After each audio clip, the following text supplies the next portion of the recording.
Doctor, నేను sweets మానేశాను, టీలో షుగర్ కూడా వాడట్లేదు, అయినా నా డయాబెటీస్ ఎందుకు కంట్రోల్ అవ్వట్లేదు? మీరు కూడా ఇలాగే ఫీల్ అవుతున్నారా? ఒక ఇంపార్టెంట్ విషయం అర్థం చేసుకోవాలి. డయాబెటీస్ అనేది స్వీట్స్ గురించి మాత్రమే కాదు. మనం తినే రైస్, చపాతీ, దోశ, ఇడ్లీ, బ్రెడ్ ఇవన్నీ కూడా బాడీలో గ్లూకోజ్గా మారుతాయి. సరిగ్గా నిద్రలేకపోవడం, స్ట్రెస్, వెయిట్ పెరగడం, ఫిజికల్ యాక్టివిటీ తక్కువగా ఉండడం ఇవన్నీ కూడా షుగర్ లెవెల్స్ని ఎఫెక్ట్ చేస్తుంటాయి.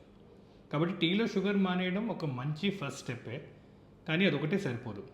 డయాబెటీస్ని కంట్రోల్ చేయడం అంటే స్వీట్స్ని అవాయిడ్ చేయడం అని కాదు, మన లైఫ్ స్టైల్ని సరిగ్గా అర్థం చేసుకోవడం.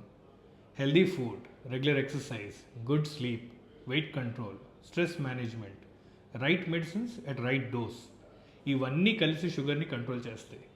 కాబట్టి మీ షుగర్ లెవెల్స్ని స్వీట్స్ ఒక్కటే డిసైడ్ చేయవు, మీ డైలీ హ్యాబిట్స్ డిసైడ్ చేస్తాయి. సో డిసప్పాయింట్ అవ్వకండి, గిల్టీగా ఫీల్ అవ్వకండి. డయాబెటీస్ మేనేజ్మెంట్ ఒక జర్నీ, ఒక సింగిల్ ఫుడ్ డెసిషన్ కాదు.